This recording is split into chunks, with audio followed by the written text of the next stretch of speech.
This is the first time I've done this, so it worked out well that this is where it ended up happening. So hi everyone in the back. How's it going? All right, let's get going. This is Gone in 60 Seconds, how Azure AD, Entra ID tenants are compromised. And I will be honest, I saw that Dr. Azure AD Nestori over here had submitted to Cloud Village, and I was like, well, I can't let him go speak there and not be there also. The last time I spoke at the Cloud Village was 5 years ago, and I was actually the opening keynote of the first Cloud Village. So thank you to Jayesh and all of the wonderful Cloud Village folks for putting this together. This talk is about what happens when someone compromises Azure AD, Entra ID, Microsoft, wherever you are in the cloud. I wanted to put something together to show ways that attackers can actually compromise the environment and things that we can do about it. So we got to start with our cast. So this is our Gone in 60 Seconds cast, and what's interesting is I found that there's an Easter egg. There's actually a little sticker on that tool bitbox thing that says bin for tools. So we also kind of have Tim Allen in this movie as well. I was already introduced, so thank you very much to Mike for introducing me. But this is what Copilot said I look like, so I'm going to go with that. So as Mike said, I am founder and CTO of Trimark. I'm a Microsoft Certified Master in Active Directory, and I've spoken at a number of conferences, including DEF CON, Black Hat, and the Cloud Village. So our agenda, we are going to be talking about Entra ID highly privileged roles and applications, the security posture issues that I see when I look at environments on a regular basis, and then conditional access policy. I'm not going to deep dive into conditional access policy, but I am going to talk about those gaps. I'm going to talk about 3 specific gaps that if you are managing your Entra ID environment, you probably have one of these gaps in place, because this is what I frequently see during assessments. And then what I'm calling Microsoft Blizzard, because why not? Microsoft calls the attackers, the Russians, Midnight Blizzard. So I'm calling this Microsoft Blizzard, and then going to wrap it up with securing the administration and how to best to fix these things. So moving from one Nick Cage screenshot to another, I'm going to talk about Entra ID level 0. This is kind of like tier 0, but different.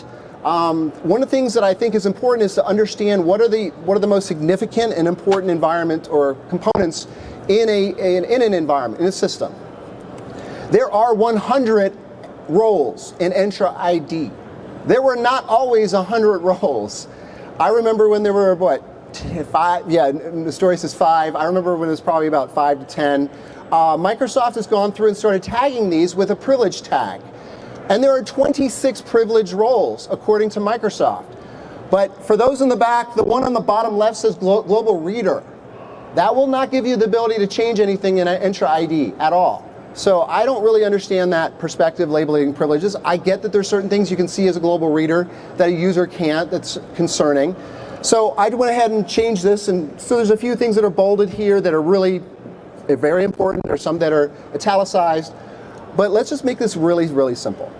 So at Trimark, we do security assessments, and we have actually broken these roles down into what we call levels. Level 0 is like tier 0. So we start with global admin. Everyone knows global admin. It is the domain admin, enterprise admin of Entra ID. Then we have the hybrid identity administrator role.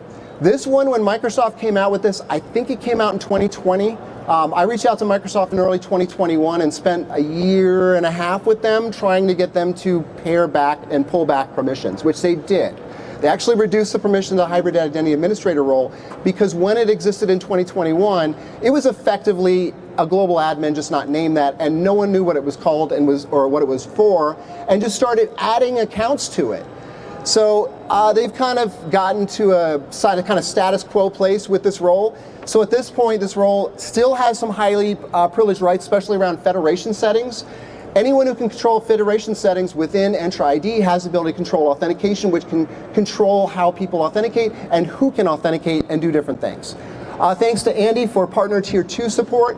This one tends to be invisible depending on which portal you're looking at. Microsoft loves their portals. Hopefully they'll work through and consolidate those. We have the privilege authentication administrator role, which Microsoft has said do not use for some reason, but it allows you to set or reset any authentication method, including passwords. So that sounds like a pretty big deal. And that's someone using the privilege authentication administrator role and Microsoft in the cloud getting mad. So just don't do that. We don't want to anger the cloud gods here. And then finally, the privileged role administrator has the ability to actually modify these role memberships. So then we also look at the next level, the sort of what we call the level 0 roles. These are the ones that have potential to actually be full admins within the Entra ID environment, or have the ability to adjust the security posture. So we have application administrator, which, by the way, is effectively a level 0 or a tier 0 role if you have highly privileged applications, because those applications are controlled by, guess who? The application administrator. And because one role to do that is not good enough, Microsoft created another one called Cloud Application Administrator, which has effectively the same rights, a little bit different, but effectively the same. Both of these can add credentials, modify service principals, depending on how the application is configured. That's important. We need to be careful of those. And of course, the directory synchronization account is that one that actually synchronizes between the on-prem environment and the cloud, which of course is very highly privileged. And then partner tier 1 support, which has the ability to reset passwords, can do stuff with OAuth. Again, something that Microsoft says don't use, but then people use it, and it's been around for a while. There is a pretty good table that Microsoft has that talks about who can reset what password for whom. But honestly, Andy did it better. So this table is way better to understand who actually has the ability to set which password for what role. So if you have an account that's in a certain role, your help desk may or may not be actually able to change that password. So about 2 years ago, I did a talk at Tech, and I talked about the highly privileged permissions that applications can have. And so at Trimark, we went ahead and rolled these over into what we call level 0 permissions. So this level 0 is this first one, directory rewrite all. Now, there has been a couple of conversations online about, is this that highly privileged or isn't it? I'm not going to get into the nuances of that. Microsoft says that it's highly privileged and it's concerning, and they often tweak permissions in the background. So I'm going to keep this on the list until such a time that Microsoft actually reduces the rights fully and it stays that way, which it's not. And so we have app role assignment. This is kind of cool because this gives the application the ability to go, you know what? I want to be a global admin today. Or I'm actually not a global admin, but have global admin rights. I want to be able to manage applications. It basically says I can do whatever I want to be. I can have any rights I want because it can provide itself the permissions that it wants when it needs them or when it wants them. Role management, that's the one where it says I want to be a global admin today, and it can be a global admin. It can be any of the roles. It can manage any role that it wants to. And then finally, application read write all. This is the one that gives the ability to control the applications, any of the applications that are in the environment. So an application with this right can manage any of the other applications. So you might have an application that has this right, but nothing else. But another application in your environment actually has role management read-write directory, which means that the application that has this bottom right has the ability to then control that other application to then become a domain admin, or sorry, global admin. Slip back in my AD days. So Azure AD and Entra ID. So I asked Copilot, because AI is the rage, to make me an image of what I said, create an image that represents Azure AD. And I think it did a pretty good job. What do you think? Can I hear a round of applause for Copilot? Like, I think that was pretty good. Thank you. And all the other speakers are going to be like, why are they clapping? There are some defaults that I don't think are necessarily insecure. I'm going to call them unfortunate.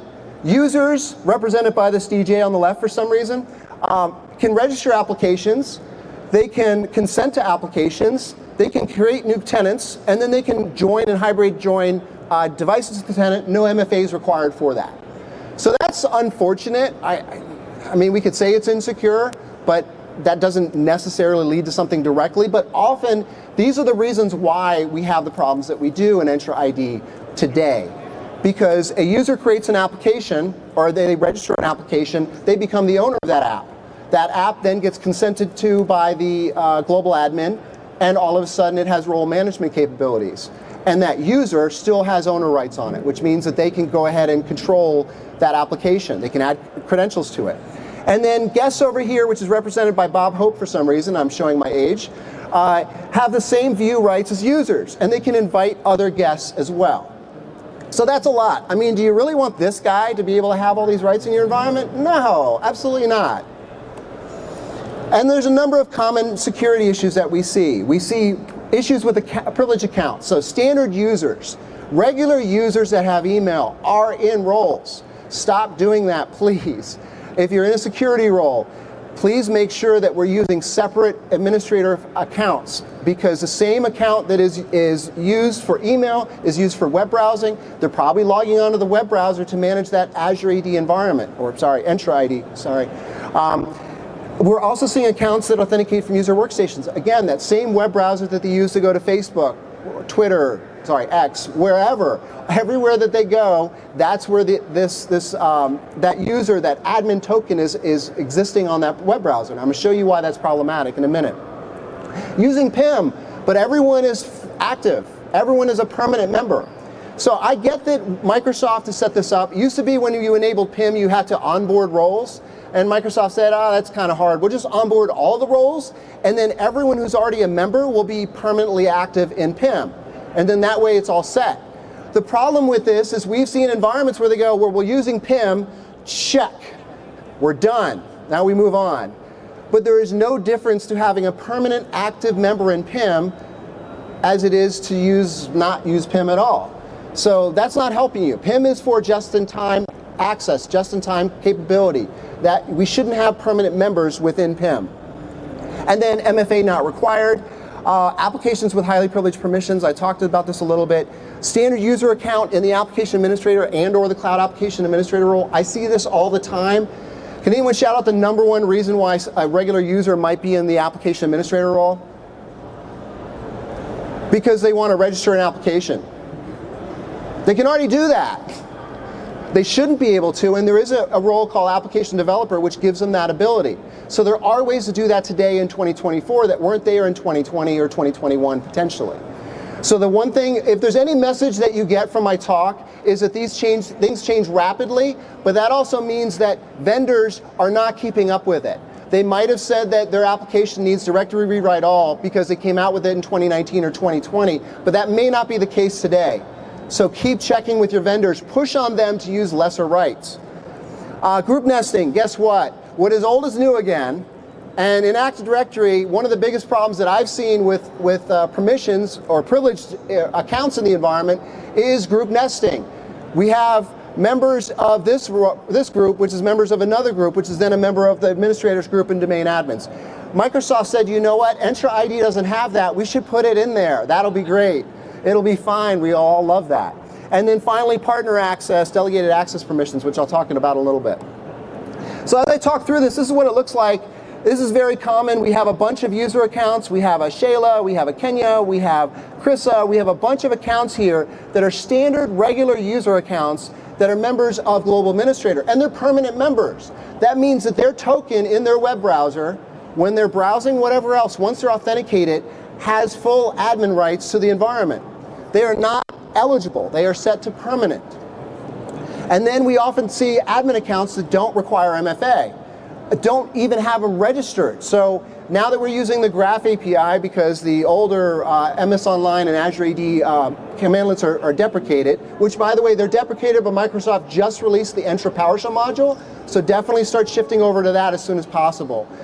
It came out late June, so we're, about 2 months in now? But what we have is MFA capable, is MFA registered. So we get a lot more detail than we did before, so that's a good thing. As I talked about, we now have groups. What is old is new again. But Microsoft was like, wait a second. In Active Directory, if we had a group that was a member of this, a member of this, a member of this, and so on and so forth, we have a problem where someone could have rights to that group. So let's create a whole new type of group and call it a role assignable group. So the role assignable group can only be created by a privileged authentication administrator or a global administrator. A privileged role administrator or a global administrator can create it. And then only the privileged authentication administrator or global admin can change those credentials or reset MFA and make any changes to it. And so we have these roles, these role assignable groups, so that way you can have this group nesting. Anyone want to guess how frequently we see this misused or used in a way that it wasn't expected? If you said like 95% of the time, you're absolutely right. So role assignable groups are the new group nesting in Entra ID, and it's a problem because it's not global admin, it's just a member of global admin. So this is something that can be useful and helpful, and Microsoft did think through the security, but the problem with this is, this is the biggest problem, I'd say. So here we have our global administrator role, and we have big megacorp global admins next to that blue arrow. I'm talking through it for the people in the back. And then I have type here called group, and there is a tag on that says that it's a role assignable group. But we can't just click on this to see who the members are. Who thinks that's a bad idea? I think that's a horrible idea. I don't understand that at all. You can't click on that. You can't see any of the membership of this group in this console right here. We have to go to the groups portal page, which is completely separate. We have to search for this name, global big megacorp global admins, and then we can see that there's a bunch of regular user accounts there. This is a problem, and this is why group nesting continues to be a problem in Entra ID. Then the other thing is owners. So global administrator can go ahead and say, all right, well, you know, this role assignable group, I want to make sure that we have Kate and Robert, they should be able to manage it because they're the ones that should be managing that. Well, these two user accounts now have the ability to control who can go into that role assignable group and who the members are, but they're not global admins. They're not admins at all, they're just users. But what if the role assignable group is in a different tenant? So I found this in an environment, and it's not supposed to work this way, but it does. I believe through some partner configuration called Lighthouse, from what I'm gathering so far, I still have a question out to Microsoft about it. You can actually have a role assignable group in a partner tenant that's a member of privileged role administrator or another role within your production tenant. Let me see a show of hands. How many people think we can enumerate the membership of that group, that role assignable group? No, we cannot. We cannot see anything in that role at all. We can't see anything about it because it's in the partner tenant. So that's kind of a problem. We can't even see it in PowerShell. It won't show up. So conditional access policies. I decided to do a little word cloud here. So these are some of the higher numbers of conditional access policies that we've seen in environments. Somewhere between 20 and 100. We actually just have an environment that we're going to be looking at soon that has something like 200 conditional access policies, and 50 of them are reporting only. That's 150 enabled conditional access policies. Please don't do that. I understand that these are confusing and difficult to use at times, but this is not the new group policy. We are not trying to create a whole bunch of conditional access policies. So I also asked Copilot I said, create an image that represents conditional access policies. And so they thought this was a great way to do it. And so everyone who says that AI is taking over but it can't spell conditional or access, I don't know about that. So conditional access policies, these are the policies that apply after the first factor authentication. So these have, once you put in your username and password, then these start applying and actually take effect. They require a P1 licensing, but it really is a very important part of protecting your cloud environment. There's rules based on who's connecting, the information that reporters are always looking for, the who, the where, the what, the when. And then I put the graphics that Microsoft has, the signal to the decision to the enforcement. And then there's this beautiful graphic that Microsoft has on its conditional access page. But basically the conditional access policy for me is like an identity access firewall. It determines who can access what from where and how. So basically user Joe user can access from this country or from this network location and can access this application but has to use MFA. The challenge with this is it doesn't work as well as group policy does. I'm going to say that again. It does not work as well as group policy does. Group policy, at least you can figure out which one applies. All of these apply. Moving on. So commonly we find a number of things that people use conditional access policies for. You have to use MFA when connecting outside the corporate network. You have to MFA for certain applications or certain administrator roles, blocking legacy authentication. But there are gaps with this configuration, whether we're blocking or allowing from certain locations. The first one is users require MFA outside of the corporate network. Why is this a problem? Because if your users are just connecting from their corporate network, which could be globally, which could be a VPN, then that's how they always do it, and they're not MFAing ever. So fun fact, attackers love SSO. They love the fact that MFA is not there. Granted, Attackers have figured out ways to get past MFA by just spamming the user with MFA prompts, but it is another factor. It will slow them down, it will help. Sorry, MGM. Admins don't require MFA. This is a big one. This one really bothers me.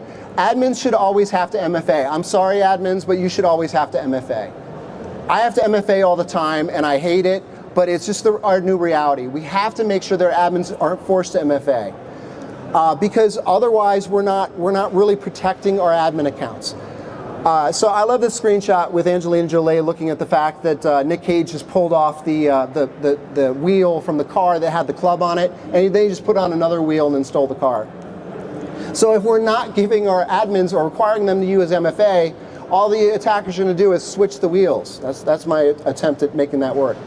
And then fun fact, attackers love SSO. They love it when they can just get in and not have to do anything. And the third one are exclusions. We see this all the time.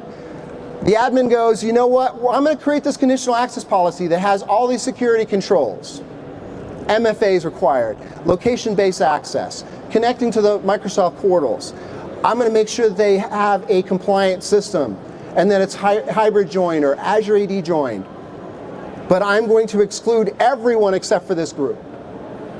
So when the auditor comes in and goes, okay, do you have a policy that has these things? And they're going to go, yep, right there, check.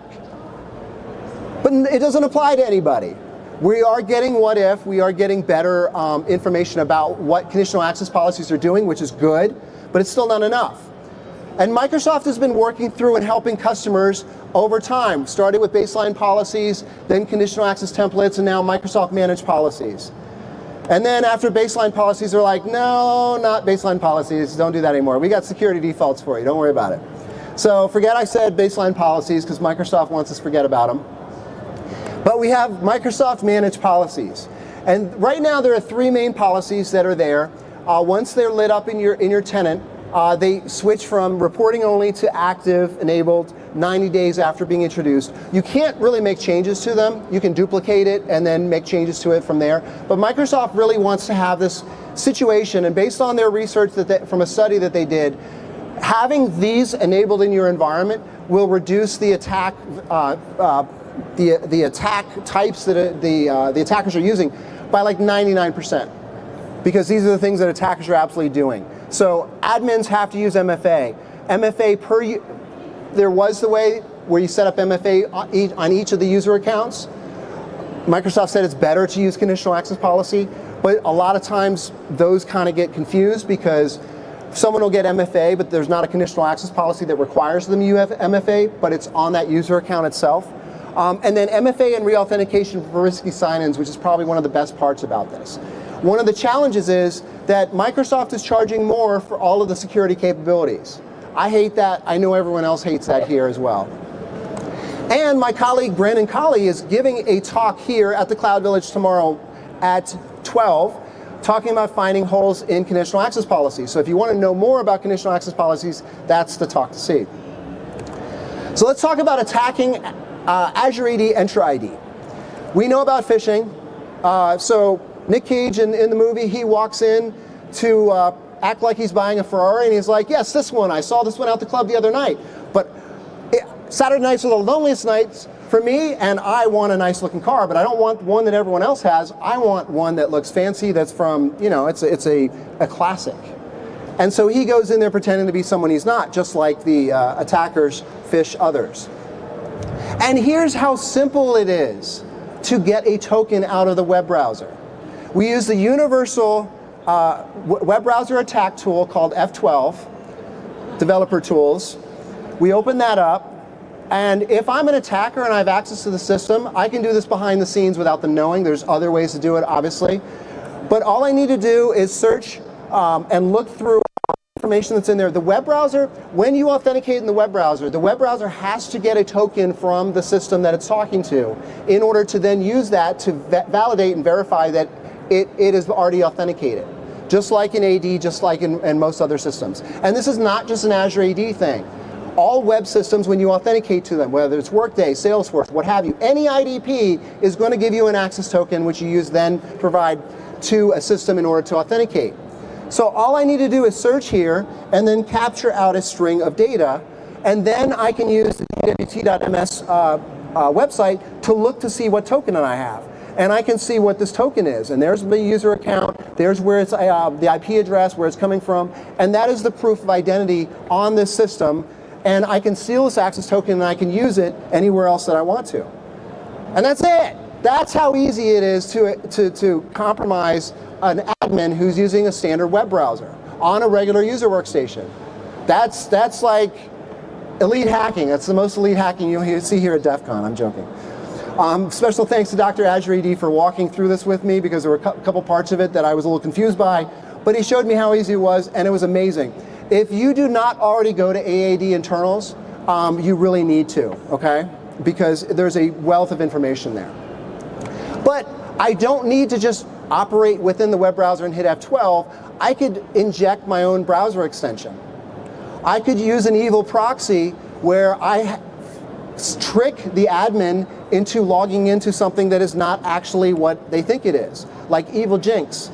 And with that, we have a prove a sign-on request, which is happening on the evil jinx side, and then all it does is proxy it over to me, and then when I enter the information that's supposed to be there, then I'm approved. And that's how easy it is. That's what the attackers do. We have to use FIDO2 in order to ensure that we have better, more resistant attacks, phishing resistance against these sort of attacks. So we have an overprivileged user. This is the Eleanor of attacks, right? We have this user, the attacker compromises the user, phishes them, whatever, and they're a member of, say, Conditional Access Administrator. This attacker may have compromised an account in the environment, but it's not a member of Global Admin, or maybe it is, but they can't do anything with it because of the conditional access policies. Well, once they're a member of Conditional Access Administrator, they can change those policies. They can exclude that admin. Application Administrator, like I said, if you're an application administrator, you can add a credential to an application and then impersonate the application and what rights it has. User Administrator, if we have users that are owners of applications or owners of a role assignable group, then they're able to modify that. They're able to control that. And then finally, partner tier 2 support. We can just change the password of a global admin if we want to, which means this regular user with a couple of interesting roles or one role can do a lot of damage within the environment. So application escalation. So we have lots of privs here, one application, and we also have an overpermissioned app, which is, you probably don't want to do this in your environment. But just to call it out, we have directory read-write all, application read-write all, app role assignment read-write all, role management read-write directory. And all we need to do is find where the app owner is. And we see that there's a Shayla and Cadence and Kenyatta that are here, and they have owner rights on this application, which means they can add a credential. So if any of these accounts get compromised, then the attacker just goes ahead and adds a credential to that app, which I'm going to show you here. The attacker compromises that account. They then add a credential to that application. Then they impersonate that application to use that role management capability to add an account to Global Administrator to compromise Azure AD. And it works the same way with the Application Administrator role, because the Application Administrator role can add the credential as well, whether it's directly to the app or updating that service principal, which is used by it in order to add that member to Global Admin. There's a number of different things that attackers can do, and I'm just showing you a couple of them. So same thing, I mentioned role assignable groups. So all we need to do is find that owner of that role assignable group, add a member, that role assignable group is a member of Global Admin, then we have compromised Azure AD. Now I mentioned delegated administrative privileges, and this was something that Microsoft added for partners.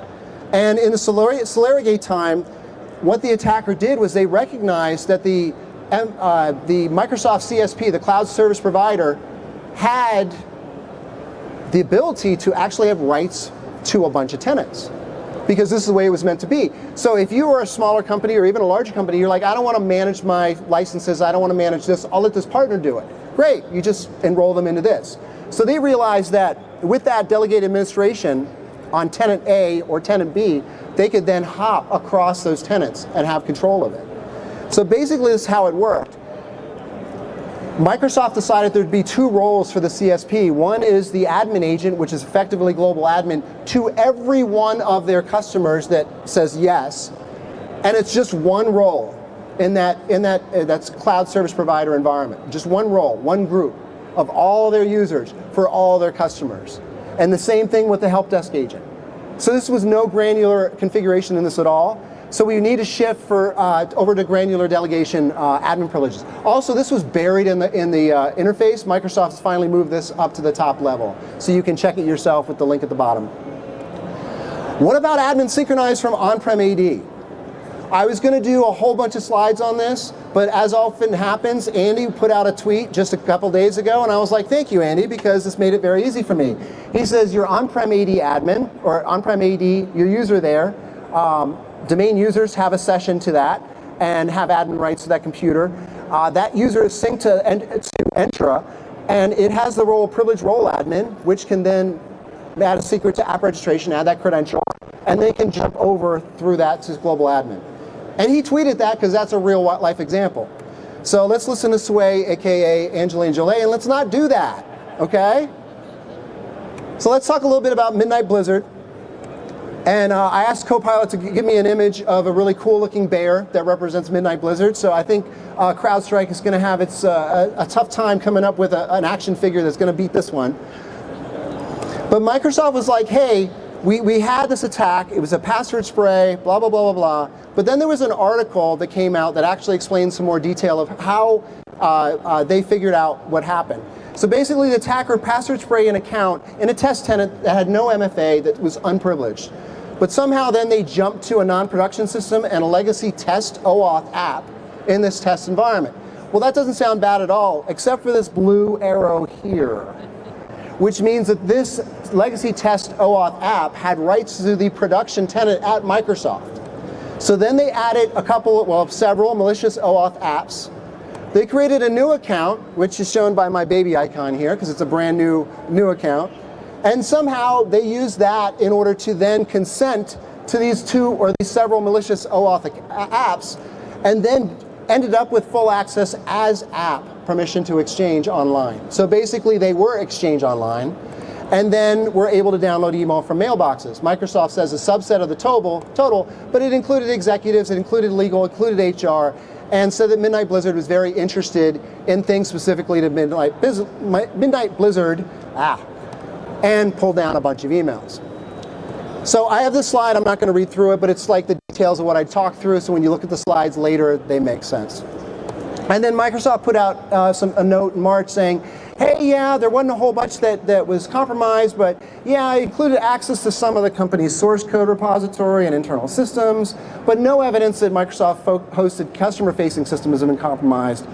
But Midnight Blizzard is using the information from what they found and spreading out and doing other things, which is the dangerous part of it. So I just want to point out they're using Thinkst Canary. I get no money for saying that, but check out Thinkst Canary, THINKST. Basically, you can, for free, use Canary tokens, scatter those throughout your environment, because Microsoft said that there were they actually had some secrets between customers and Microsoft that were identified and captured, possibly even to some of these systems in their environment. So using this will help you identify if an attacker is doing something they shouldn't. So let's talk about securing Entra ID administration. And I asked Copilot for a visual, a photo that would represent what Entra ID administration looks like. And I guess that's pretty good. I mean, that's what it feels like going through TSA these days. But Microsoft put up this article with this graphic a few years ago, and they called it RAMP, and they're like, okay, the old tier model is gone. This is what you should do. You should do this, and do this, and do this, and do that, and do that, and do that, and do that. I don't have enough coffee in me right now to explain that to the level that they need to. But I've decided to break it down to the simple area, what we really need to focus on. If you have these level 0 roles, and you have accounts in them, which you do, they should be created in Entra ID, not synchronized. They should be required to use MFA through conditional access, through policy. They should be secured by conditional access. They should be coming from a compliant computer, one that is joined to Azure AD. And I say joined and compliant. And yes, you can get past that. Dr. Azure AD here will tell you all the ways to bypass that. But it is still another thing that has to be done. It's another tripwire. It's another thing that you could potentially get an alert on. And then finally, Microsoft says Azure Managed Workstations. I'm going to say admin systems. At least have your admins RDP into an admin system and do everything from there. That will protect that credential. which is what I'm talking about here. So Microsoft says manage from cloud control devices. No on-prem account has those highly privileged rights. And then we want to make sure that we're using Azure AD cloud authentication, so we can use that stronger auth around MFA. We want to use the authentication from the Microsoft Authenticator app because it's stronger. We want to use Entra password protection on-prem for those accounts that are synchronized, so that way they're not using horrible passwords. We want to use phishing defensive layers. Require our users to MFA, preferably FIDO2, preferably the Microsoft Authenticator. We need to make sure that we're using conditional access policies that are working, that are effective, that aren't adding gaps. And risk-based, if you have the licensing, if you can, I highly recommend it. Because when we get these things figured out, when we protect our credentials, we make Nick Cage very happy. So, admin systems, FIDO2 for level 0 and level 1 roles. FIDO2 keys for emergency break glass accounts. That's very important to have emergency break glass accounts. Microsoft now is saying MFA is required for everyone, including emergency break glass accounts. So you want to have FIDO2 keys there and leverage the conditional access policies to enforce this. Microsoft is changing MFA. Meryl's tweet from just a couple days ago talks about this. And then finally, I want to mention that there's some common persistence method checks that you want to look at. Illicit consent grants from OAuth. Looking at Exchange forms and rules for potentially malicious settings, and reviewing Exchange Online mailbox permissions. I've seen environments that have been breached, and what the attacker does is they give themselves rights, or say all users, auth users basically, have rights to every mailbox, so they have persistent access to everything. So in conclusion, attackers are targeting the cloud, and identifying these common issues and closing them are the best way to secure your environment. Fixing these provides improved breach resilience and will make Nick Cage happy. So that's my time. Thank you very much for yours.